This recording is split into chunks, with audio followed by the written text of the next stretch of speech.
Professor, eu acho que o limite também ele está muito relacionado ao espaço do outro, né? Se a gente vive em comunidade, Sim, né? O teu limite é onde começa o espaço do outro, né? concordo, Gabriela, mas não é algo que a gente possa, que a gente Quantificar. não só É. possa quantificar, mas também que a gente não possa resolver sem uma séria reflexão sobre o assunto. Ah, sim, sim, sem dúvida. Não Uhum. tem como resolver de Sim, bate-pronto, não é? sim, Acho que sim. o problema é não identificar e não validar. O Isso. problema é quando é negado. O problema é quando se finge que todo mundo é anjinho, quando todo Exato. mundo acha que é ursinho carinhoso, como eu costumo brincar. É. Não é, né? Achei bem legal, mas na aula passada, quando você fala, ó, quero lembrar vocês que nós somos predadores. Isso tem consequências naturais no comportamento, né? Na forma como a gente experiencia a vida, né? E aí negar isso é que é o problema, porque aí você não faz nada com isso, né? Você não dá a direção. Só uma coisa, acho que posso falar uma coisa? Claro.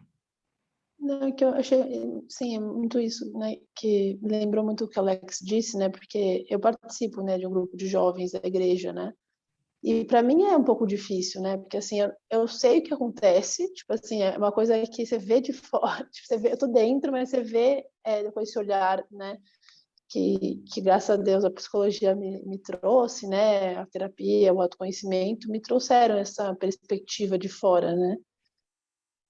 E é uma coisa que a pessoa não enxerga, tipo assim, ela realmente acha que ela está sendo pecadora se ela, sei lá, for agressiva, tipo, e assim, ela se sente pecadora no nível de, assim, gente, eu falo isso, assim, muito abertamente para vocês, mas, assim, nós católicos, a gente comunga, né, tipo, a gente faz a comunhão, tudo.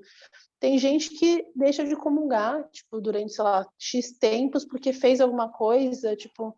Não, tudo bem, é a consciência da pessoa, mas me preocupa um pouco isso, sabe? Eu falo, gente... Mas... E da sexualidade? Aí chega gente no consultório que fala assim, eu estou pedindo a Deus para tirar todos os meus desejos sexuais. Aí eu falo para a pessoa assim, vamos pensar sobre isso. Como é que Deus pode tirar aquilo que ele deu? Acho muito difícil.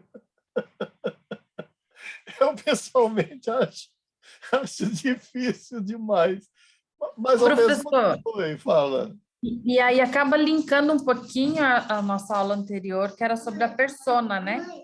Também tem isso, né? Tem aí um visitante ilustre aí. Tem, meu filho, Que professor, bom, é um desculpa. visitante ilustre. Mas faz um link aí com a persona que você ia fazer depois que atendeu o bebê. Não, o que eu ia dizer assim, isso, né, que a Rafaela está falando, que a Alex comentou, são os papéis que a sociedade, né, nos impõe. E aí, às vezes, a pessoa não se permite, né, o autoconhecimento ou ter essas sensações, porque ele acredita que ele tem que viver naquele papel, né? Ele não quer contrariar esse papel da sociedade ou da família ou da comunidade religiosa, enfim, de todos dos ambientes, né, onde ele se encontra. Sim. Não quer contrariar e, às vezes, ele busca uma aprovação exagerada do outro, né? A validação o tempo todo e a aprovação. Nega, né? Acaba negando, né? Mas eu sempre trago casos para vocês aqui, né? Aí, de repente, o sujeito fala assim, olha, doutor, porque eu faço tudo que estiver ao meu alcance para ficar de bem com todo mundo. E eu não... Inclusive, eu pacifico tudo, eu sou considerado pacificador da família, pacificador da empresa, não é?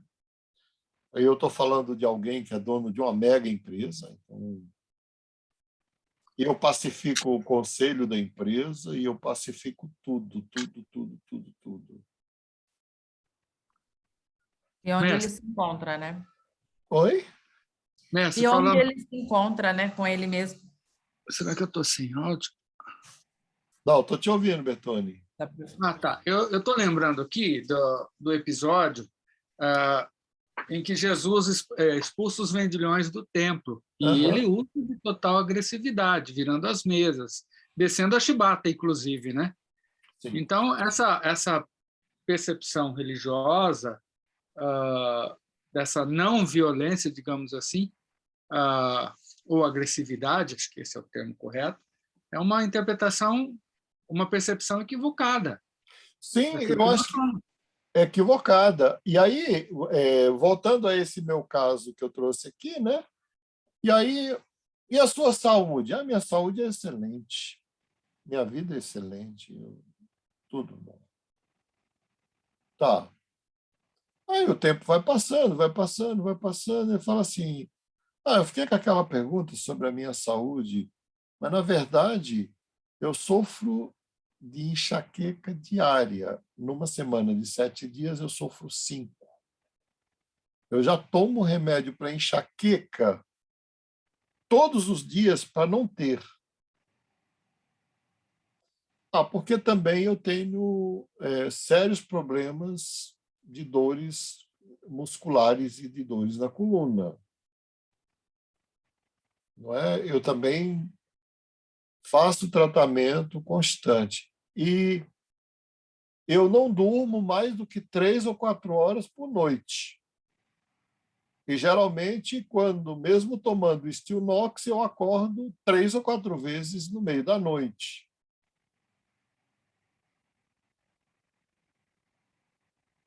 E aí eu falei para ele assim, mas você já pensou que ficar de bem com todos pode estar tendo um custo elevado demais para você? É um custo muito alto, que é o custo da saúde mesmo. Então, ao mesmo tempo que a sombra, ela, na nossa cultura, representa algo extremamente negativo, mas, curiosamente, é da sombra, ou do lado sombrio da humanidade, que vem aspectos extremamente positivos da própria existência humana, como, por exemplo, a criatividade. A criatividade vem do lado mais obscuro da alma. Geralmente, as pessoas criam para dar conta da dor, do sofrimento ou da angústia. Quem vive zen não cria nada. Não cria. Com todo respeito a quem aqui vive zen, mas não cria nada. A criação é fruto da tensão, é uma tentativa de acalmar a própria alma, né? Aí o sujeito gera música, a escultura, a pintura, a literatura, a arquitetura, a comida, né? Comidas extraordinárias, enfim. Porque a arte é muita coisa, né? Construções as mais diversas da vida. Também, deste lado sombrio aí, que é o lado mais sombrio da alma, vem a própria perpetuação da espécie, que por meio da sexualidade, não tem outro jeito. Então, vem também a própria defesa da vida, porque quando a vida está ameaçada, muitas vezes você tem que fazer valer o seu direito e você não faz isso suplicando. Não funciona, não é? Às vezes você tem que usar a força, mesmo que seja a força da lei. Mas você tem que usar. Não tem como... Como é que você vai pedir para alguém perverso, que não te respeita, que te respeite? Não tem outro jeito. Você tem que chegar e dizer, olha, você só vai até aí, porque se você ultrapassar daí para frente, você sofrerá as consequências, mas você tem que fazer valer isso. E isso a gente está falando da preservação da vida. Na verdade, é a preservação da vida. E você tem que, muitas vezes, assumir este lugar de, calma, peraí, chega, não dá mais. pôr um limite ali e até ameaçar com a lei. No caso de pessoas civilizadas, a gente ameaça com a lei, não é? Quando precisa. Mas, olha, tem a lei, eu não quero lançar mão, mas precisar eu vou lançar mão. Bom, de qualquer forma... Mestre, nesse sentido, você está falando da agressividade, que não necessariamente é agressividade física, mas uma postura agressiva no sentido de contrapor com uma energia de acordo à ameaça que vem sobre mim, sobre a família, sobre a nação, etc., né? Sim, sim, na dose, na medida necessária, vamos colocar assim, na medida que a situação pede. Por isso que eu falei que aí, na verdade, falar da integração da sombra é falar, na verdade, da sabedoria da vida, não é de outra coisa. É preciso uma boa dose de sabedoria para aprender a lidar com sexualidade, com criatividade, com espiritualidade. E, curiosamente, desse lado mais sombrio é que nasce a espiritualidade humana. Não é do lado... Fale mais sobre isso. Oi? Agora fale mais, porque agora não foi direto para mim, vou precisar de ajuda agora. Tem bom, aqui eu acho que eu vou citar aqui, não no sentido religioso, mas no sentido psicológico, não é? Eu acho que é a segunda epístola de Paulo aos Coríntios, capítulo 4, verso 6. Ele fala isso lá. E Deus que disse, das trevas resplandecerá a luz. Não é, ali é o único texto em que ele não fala que a luz, em que a Bíblia não fala que a luz resplandece nas trevas. Ele fala que a luz resplandece das trevas. Que é uma metáfora do que eu vou falar aqui, tá? A metáfora do que eu vou falar aqui. Na verdade,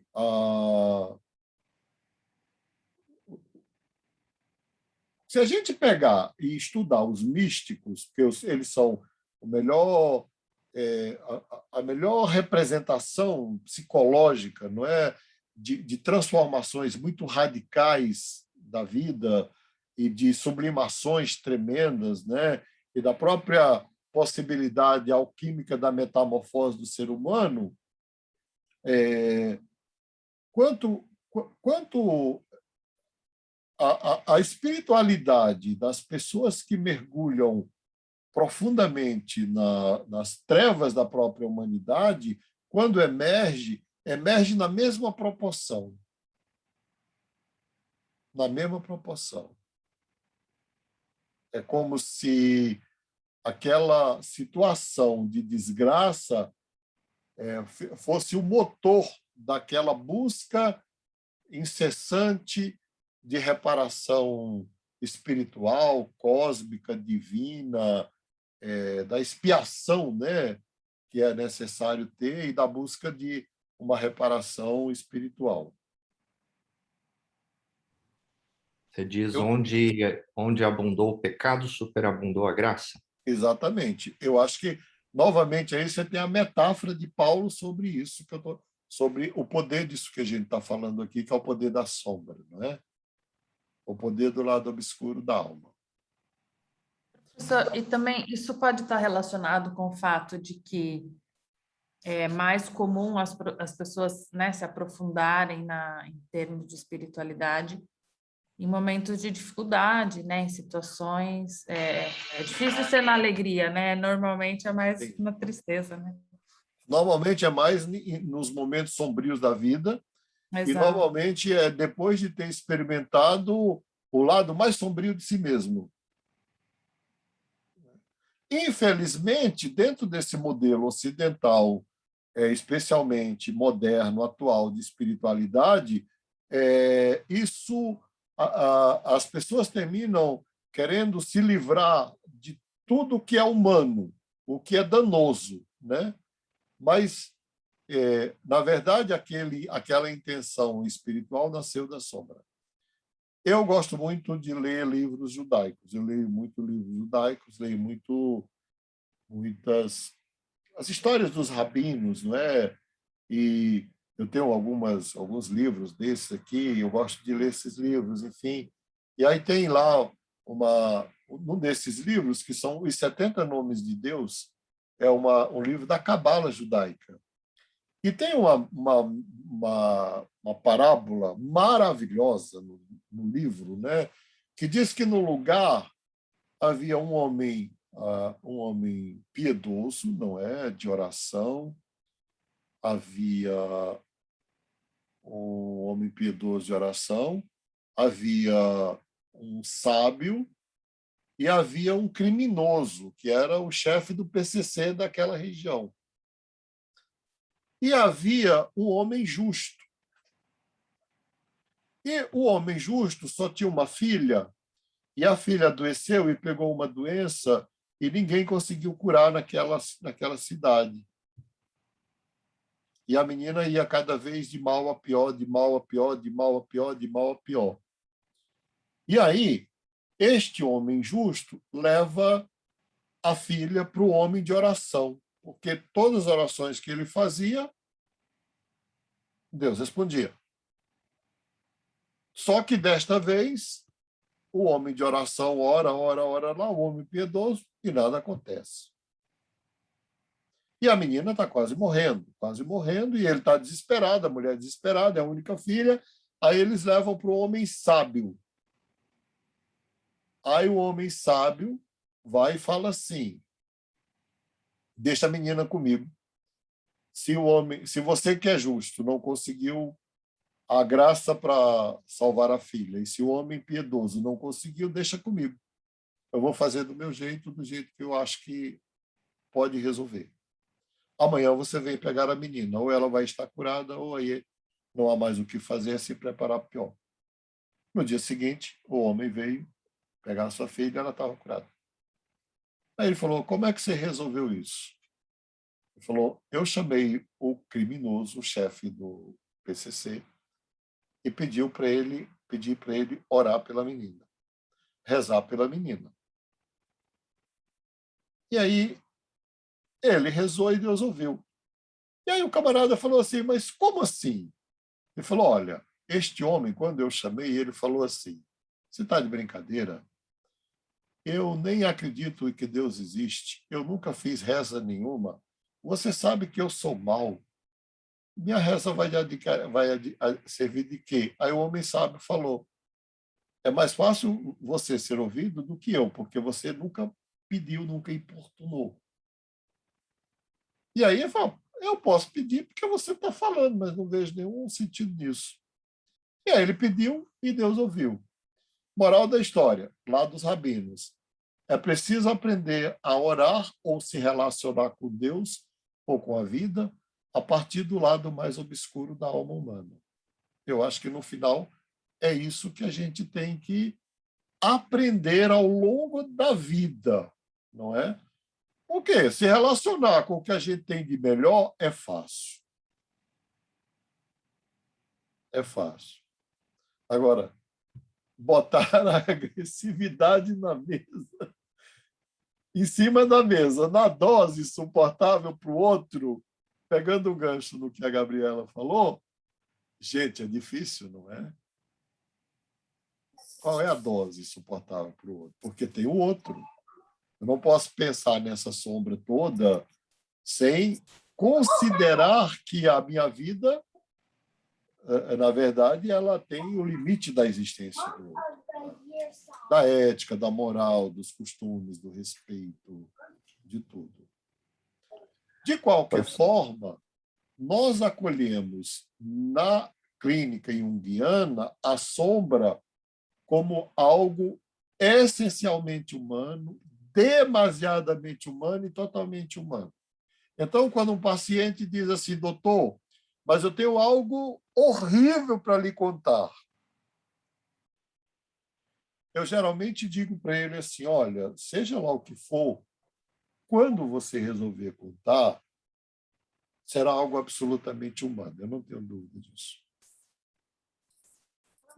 E eu não tenho mesmo dúvida nenhuma. Hoje eu não tenho nenhuma dúvida disso. Professor, podia fazer só um comentário? Pode. Por experiência própria também,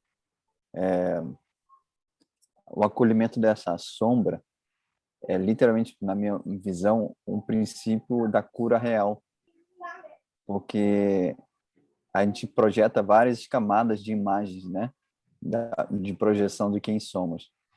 E nessa sombra, quando a gente encontra ela de verdade, a gente vê que realmente somos, e aquilo que talvez a gente tenha até vergonha de expor, falar, faz a gente se encontrar com o nosso verdadeiro eu, que a gente tenta projetar para as pessoas um ideal que nós gostaríamos de ser. E aí, geralmente, pelo menos no meu caso, essa projeção ideal do que eu gostaria de ser não tinha agressividade, tinha mais necessidade de validação, de aceitação, e as sombras vão sendo acumuladas. Mas chega uma hora que você não aguenta mais lidar com elas, né? E aí você tem que se desfazer dela. E aí eu lembro de um treinamento de um treinador aqui nos Estados Unidos, que ele chega num evento e para ajudar as pessoas a aceitarem a sua sombra, vamos dizer assim, na forma como ele faz, ele diz para as pessoas levantarem a mão e dizer uma coisa que ela que é mais vergonha de dizer na vida dela, que ninguém sabe, um segredo que ninguém sabe, e que se soubesse ia mudar a imagem dela. E quando a primeira pessoa levanta, e isso é uma resistência para todo mundo fazer, quando a primeira levanta a mão e fala, todo mundo, o primeiro a levantar e falar, eu roubei $10 da minha avó. Quando a pessoa falar isso, ela abre para a pessoa, para os demais começarem a falar tantas coisas profundas que não falariam. Então, acho que quando a gente aceita a nossa sombra e a gente se expõe de alguma forma, a gente dá permissão para as outras pessoas também aceitarem as suas próprias sombras também. É bem colocado. E a gente na verdade, essa é a base para a gente aceitar a sombra do outro. Não é? E aprender a tolerância, por exemplo. Então, algo tão escasso no mundo de hoje, tolerar, né? Suportar. Uhum. Bem, Vem de mais algum? encontro. Fala. Não só para fechar, que vem de encontro, né? Isso que o Eduardo está falando, com o que o professor mencionou, né? A questão da sombra é a experiência da vida, né? Você só consegue lidar com isso com a vida, né? Com a vida. E com o tempo, né? Não é Com o uma tempo. coisa assim, não é, você vai sair daqui As curado em experiências 10 da vida. sessões ou resolver sua compulsão. Não vai. É. E fica muito mais autêntica a nossa relação com a vida quando a gente leva em conta esse lado negro aí, né? Que a gente tem. E aí, desde a nossa relação com o outro, como com a nossa relação com Deus, né? Para aqueles que sim ou acreditam, tal. A minha espiritualidade é de base cristã e eu percebo isso muito na minha caminhada, né? O quanto você está disposto a... Eu fico tentando evitar o evangeliquez aqui, né? Mas eu digo esse rasgar de coração, né? De você não usar uma persona com o eterno. Talvez a espiritualidade seja no mesmo grau da sua capacidade de não usar personas com o eterno. E aqui eu já espiritualizei tudo, eu não sei se eu estraguei a aula, mas... Não, eu acho que está Porque aqui a gente está falando de psicologia, mas... Não, mas a espiritualidade é a melhor metáfora que tem da psique, não é? Acho que porque, né, quando o Davi ali, já que você me autorizou, eu vou falar um pouquinho aqui, mas eu estou aqui falando para mim mesmo, né? Tentando para encaixar nós, né? tudo isso. Quando o Davi fala ali, né, em Salmo 51, ele está descrevendo a sombra dele todinha ali, né? E eu acho que é nesse processo autêntico de autoconhecimento das suas luzes e das suas sombras é que vem essa caminhada espiritual, né? Que é o que as religiões não conseguem fazer direito, né? De modo geral, né? As religiões, elas têm uma régua moral e todo mundo tem que se comportar exteriormente de acordo com essa regra moral. Só que ela aborta, com essa regra moral, o próprio processo de desenvolvimento espiritual, que passa pelo contato com a sombra, né? Nessa linguagem junguiana. Se você não tem contato com a sombra, vira um bando de macaquinho repetindo regras morais e vira mecânico religioso, aquilo na espiritualidade, né? E muito superficial, né, Alex? Porque Muito superficial. é aquela coisa assim, né? Da pessoa, aquela coisa assim, eu tô zen até aparecer o primeiro problema.